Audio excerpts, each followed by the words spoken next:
Hello दोस्तों, नमस्कार। दोस्तों, आज मेरे पास एक मिनी यूपीएस है जो 45 वाट का आया है। दोस्तों, इसमें प्रॉब्लम ये है कि मैं इसका जैसे ही सीएफएल ऑन कर रहा हूँ तो इसका जो ओवरलोड का एलईडी है वो जल जा रहा है, मतलब ओवरलोड बता रहा है। तो दोस्तों, ये देखिए, ये बार बार ब्लिंकिंग कर रहा है और मेरा जो सीएफएल आउटपुट पे है लगा रहता है वो जल भी नहीं रहा है। तो आइए इसको मैं कैसे ठीक करेंगे पूरा इस वीडियो में जानेंगे। तो सबसे पहले हम इसको खोल लेते हैं, तो प्लेट बाहर कर लेते हैं और प्लेट बाहर करने के बाद हम करेंगे इसका जो बैटरी है ओपन। क्योंकि बैटरी ओपन हो जाएगा तो शॉर्ट का कोई डर नहीं रहेगा। सबसे पहले हम बैटरी को चेक करते हैं कि मेरा बैटरी कितना है, क्योंकि बैटरी कम होने से भी लो होता है। देखिए दोस्तों, 13 दशमलव कुछ वोल्ट है मेरा वोल्टेज, तो वोल्टेज का कोई कमी नहीं है, वोल्टेज बराबर है बैटरी का। अब हम प्लेट को बाहर करेंगे, बाहर करके पूरा इसका सर्किट देखते हैं कहाँ से इसका लाइन शॉर्ट कर रहा है। तो उसके लिए हमको अब ट्रेस करना होगा जो आउटपुट। दोस्तों, ये जो पीला वाला ट्रांसफार्मर लगा है और दो ट्रांजिस्टर लगे हुए हैं जिसको मासफेट बोलते हैं, दो मासफेट और एक ड्राइवर, ये दोनों लगे होते हैं जो इस सर्किट में पूरा आउटपुट करंट बनाने के लिए, जो एसी बनाता है डीसी को। तो उसका पहले हम लाइन पकड़ते हैं। ये जो सॉकेट लगा है, इस सॉकेट का बीच वाला वायर, इस सॉकेट का बीच वाला वायर आउटपुट सीएफएल के लिए जाता है। यहाँ से हम लाइन मिलाएंगे तो आउटपुट ये मिलेगा। अब इसका सर्किट में हम ट्रेस करेंगे बीच वाले पॉइंट को। तो बीच वाले पॉइंट को हम यहाँ से ट्रेस करते हैं और ट्रेस करके यहाँ जाएंगे। देखिए, यहाँ पीछे रिले लगा है, इस रिले के थ्रू होकर इस आगे यहाँ पे जा रहा है जहाँ पे 4 डायोड लगे हैं। तो दोस्तों, आउटपुट का जो मेरा वोल्टेज शॉर्ट कर रहा है उसको सबसे पहले हम टेस्ट करके वहाँ तक पहुँचे कि मेरा 4 डायोड है। पहले डायोड को हम चेक करना चाहेंगे।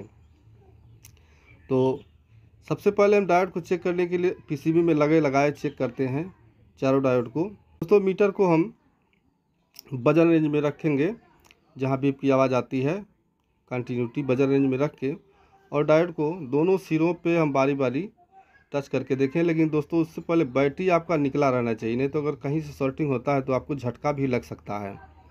तो देखिए, ये फुल शॉर्टिंग बता रहा है,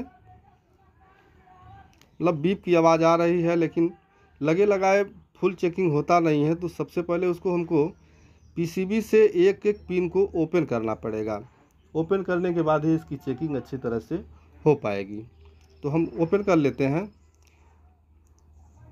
आप डी सोल्डिंग वायर या पंप की मदद से या किसी नीचे कोई भी मतलब चिमटी पेचकस लगा के और पिन को मतलब आयरन रखेंगे, वो बाहर निकल जाएगा। आप जैसे भी आप निकाल सकते हैं उसको, एक एक पिन को बाहर कर लीजिए। मैं भी फटाफट कर लेता हूँ। एक एक पिन को बाहर करने के बाद हम इसकी जो फुल चेकिंग होगी वो करेंगे, क्योंकि पीसीबी में तमाम पैरेलल में सीरीज में सर्किट होते हैं जो आपका उस सीरीज को भी बताता है, इसलिए आपका चेकिंग क्लियर नहीं होता है। फटाफट बाहर कर लेते हैं।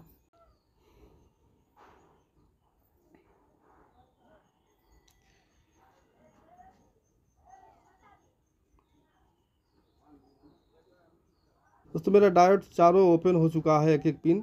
अब हम इसकी चेकिंग करेंगे कंटिन्यूटी रेंज पे रख के। देखिए, एक डायोड ये सही लग रहा है मेरा, ये कंटिन्यूटी सही दे रहा है। दूसरा डायोड फुल शॉर्टिंग बता रहा है, फुल शॉर्ट कर रहा है, मतलब बीप की आवाज़ आ रही है। और डायोड का जो होता है चेकिंग, वो एक साइड से कंटिन्यूटी देता है, रीडिंग देता है, और दूसरे साइड से कुछ नहीं, मतलब जीरो रहता है। लेकिन यहाँ बीप की आवाज़ आ रही है, इसलिए मेरा डायोड 3 डायोड ख़राब है और एक डायोड सही है। लेकिन मैं इस चारों डायोड को बदलूंगा, क्योंकि 3 डायोड नया लगाऊंगा और एक डायोड पुराना रहेगा तो फिर वो शॉर्ट हो जाएगा। तो दोस्तों, ये डायोड आप मार्केट से भी ले सकते हैं। अगर आप मार्केट से नहीं ले पाते हैं तो अगर पुराना आपके पास कलर टीवी का किट होगा तो उस किट के पावर सप्लाई में जो डायोड लगे होते हैं वहाँ से आप उठा के इसको डाल सकते हैं। ये 2 एम्पियर का डायोड इसमें लगता है। 2 एम्पियर का डायोड आप जहाँ से भी परचेज़ कर सकते हैं, या तो किसी पुराने प्लेट से या नया ख़रीद के। तो हम इसको फटाफट पहले फिट कर लेते हैं। दोस्तों, इसमें जो धारी बनी होती है प्लेट में भी आपका जो ब्लैक प्लस वाला चिन्ह बना हुआ है, और डायोड पे भी आप लाइन सफ़ेद पट्टी बनी होती है, दोनों को आप मिला के और अच्छी तरह से लगाएं। तो आइए मैं फटाफट इसको लगा लेता हूँ।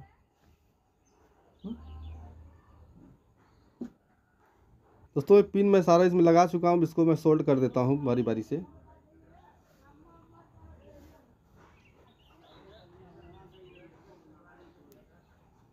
अब मेरा डायोड सब सोल्ड हो चुका है।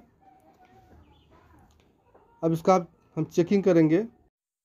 तो दोस्तों मैं आउटपुट का जो सॉकेट है इसको लगा देता हूँ। इसको लगा दिया। अब बैटरी लगा देता हूँ। बैटरी का पिन लगा दे। लेकिन दोस्तों मैं रिपीट आपको बैटरी चेक करवाना चाहूँगा। तो सबसे पहले मैं बैटरी का तार ओपन करके और बैटरी आपको चेक करवा देता हूँ कि जो मेरा बैटरी 13 कुछ वोल्ट था वो है या नहीं। तो आप देख सकते हैं 13.35, मतलब बैटरी मेरा ओके है, बैटरी वही करंट है। अब हम तार सब फिक्स कर देते हैं और जो प्लेट है उसको अच्छी तरह से ऑन करते हैं। पहले देखिए दोस्तों ऑन हो गया। मेरा जो ओवरलोड का ब्लिंकिंग था वो ख़त्म हो गया, ब्लिंकिंग नहीं कर रहा है। तो इसलिए पहले अब हम एक CFL लेंगे और लगा के चेक करते हैं। तो मेरा तार लगा हुआ है ये, और इसको हम आउटपुट में सॉकेट में लगाएंगे, लगा के ऑन करते हैं। देखिए दोस्तों ये अच्छी तरह से काम करने लगा CFL। तो अगर आपके पास भी कोई ऐसी समस्या आती है तो आप इसको आराम से ठीक कर सकते हैं।